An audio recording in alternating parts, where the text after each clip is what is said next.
We're MOPE Collective, which is myself, Danielle Roberts, Leah McInnes, and Kai Shufor, who's not here with us today. We are a visual arts collective. We met at Emily Carr University when we were all doing our undergrad. We've been working together since 2012, 2013. When we began, we started with creating DIY exhibition spaces in Vancouver that were for students at Emily Carr and visiting artists who would come through, and just creating a space, like an access point. And that the first space was in a spare bedroom of an apartment, and then we moved into a rented grocery store that we turned into a gallery, and then and then we've moved into this space, and I think one thing that's been very important for all of us throughout it is the construction of spaces. And with this exhibition, Vortex to Eden at 50/50 Gallery, we really wanted to create a space that felt like otherworldly. The exhibition itself surrounds the narrative of a pilot who crashes a plane in the North Pole where there's said to be a vortex that leads into the hollow earth. So the show sort of investigates conspiracy theories and this idea of the hollow earth in particular. So we wanted to create a space or an environment that we felt would feel sort of subterranean and like the space that would be this hollow earth.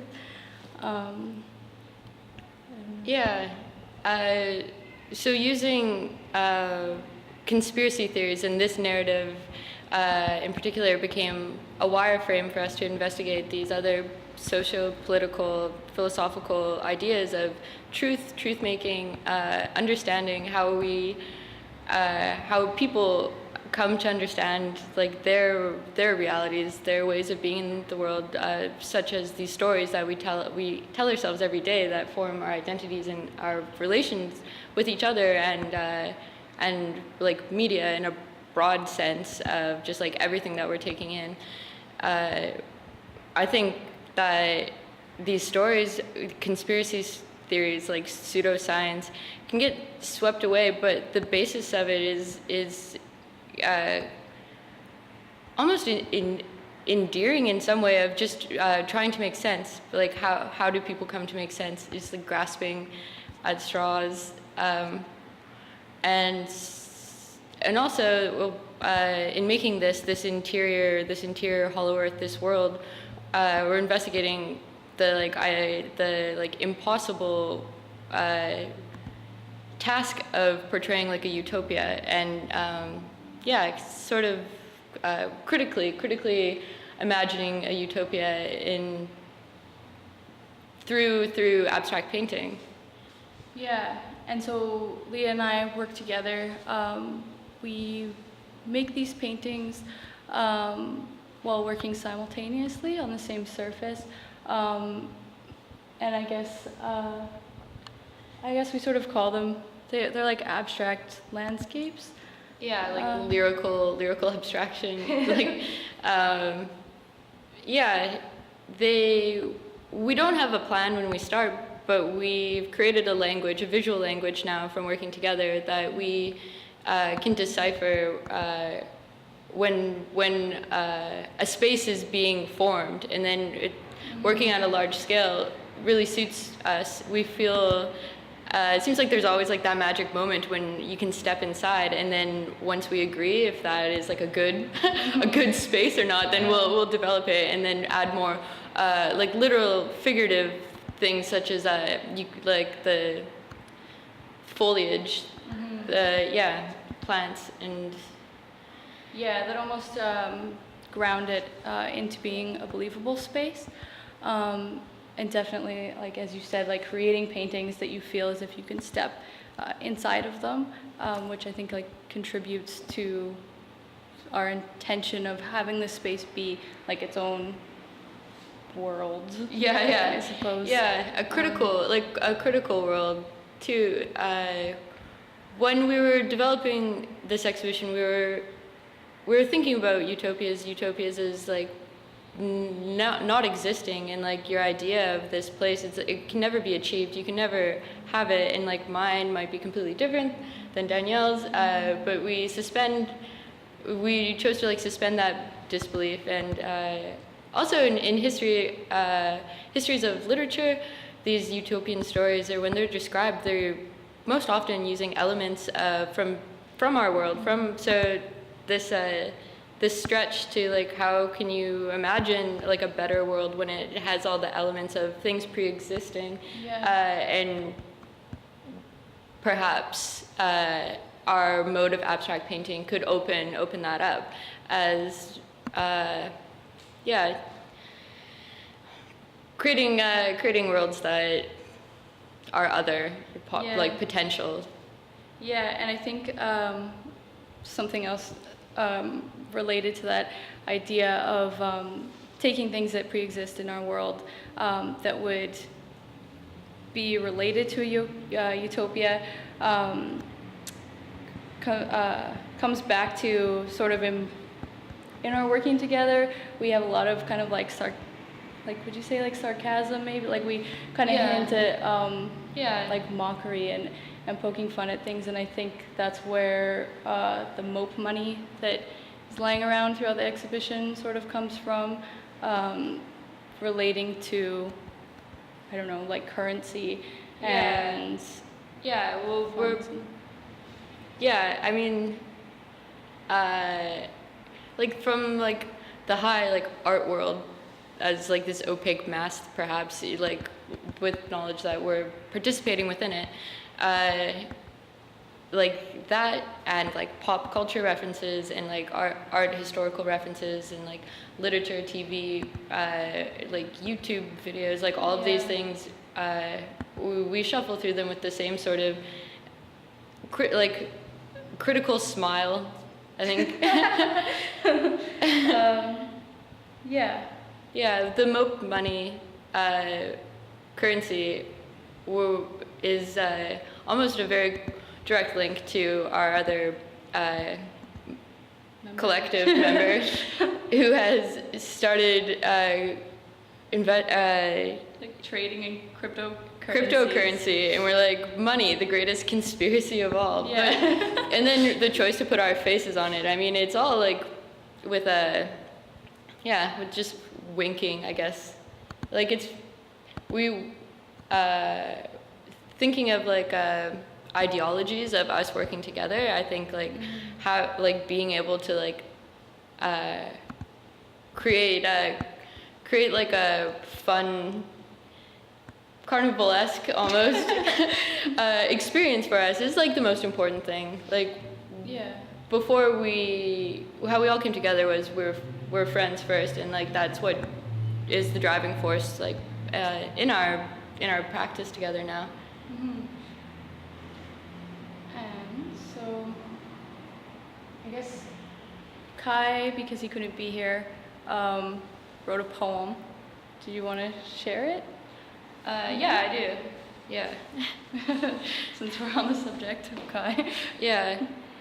I can speak a bit about Kai's relationship to our work because Danielle and I paint together, and Kai comes from a public art background, a more sculptural, kind of conceptual place of making, and so for this exhibition, something he's done in the past is these large paper installations. So he desired to have the hallway, to create the hallway as this space with the Vortex painting in the back. That image, he was taking it literally from a replication of the Nautilus curve in a moon snail, which was collected from Gabriola Island earlier this year. And he wrote a poem, which I'll read now. I dreamt I was a rat. My teeth were orange peels and rinds, ground and dried into powders. Calico cat howls like a beast, residual heat from burning butts, gallery of discarded cigarettes, safe for now, tucked in tail, snug in my sturdy matchbox, phosphorescence simulated by neon lights, dancing down from the shaking streets, flickering across walls of wet concrete. As I fall asleep, I dreamt I was a boy, beautiful hair, brilliant teeth. When I woke, I was a rat.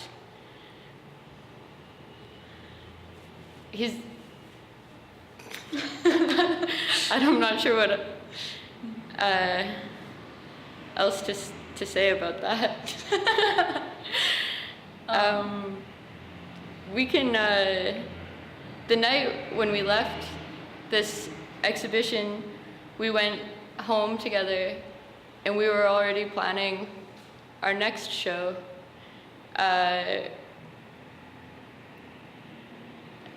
Do you want to talk about it? Sure, yeah, I think, I don't know, I don't want to like have any spoilers, but I guess it doesn't matter. I think we want to take some of the energy that was here in a constructed space, but in a more literal sense of our past of being in these spaces.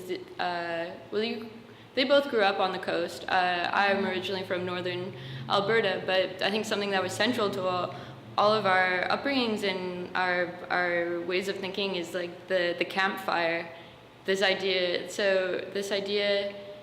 of the phrase "lights out campers." And what does that provide? Kai said the other morning that he feels like people reach a certain age and then you have to stop, you have to turn the lights off.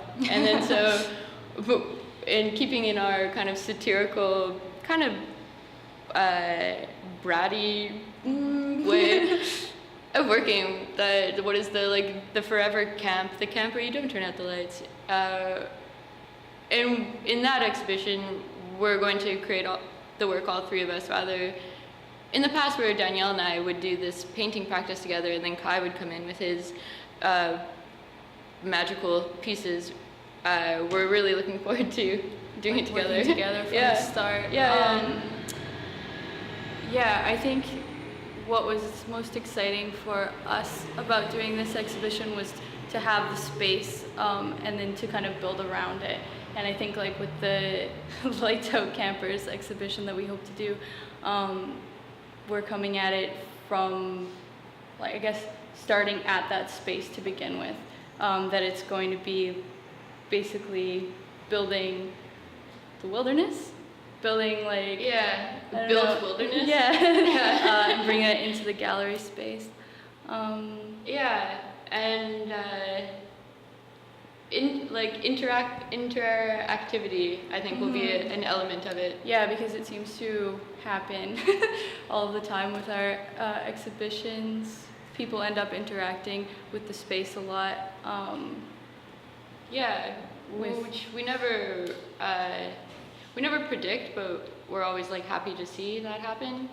People come to a space, come to a way of being in our openings that they can act freely and silly and want to interact with the artwork is like something that I feel like we've achieved like a small bit of success if that can happen. So maybe push that forward with maybe more cues, more interventions, instances for people to have these moments with the work. Our MOPE money ended up turning into like paper airplanes at some point, and we were joking about, or I don't know, maybe we will. We were talking about making matchsticks for our next exhibition, since it's surrounded by the campfire, and I'm a little bit concerned. So I don't know. Talk about that. If people start lighting things on fire. Well, like putting our faces on like matchbooks now. Like our faces are on this fictional currency, but that's like playing with the cult of celebrity in the art world as well. Like in Canada, which it doesn't so much exist like it does in other parts of the world and in the past. But we're so just like deconstructing grand narratives while creating our own. I think it's funny to, I don't know, have a bit of a joke about the commodification of the artist. Like artist identity and putting ourselves on the money that you could buy. Invest. Invest.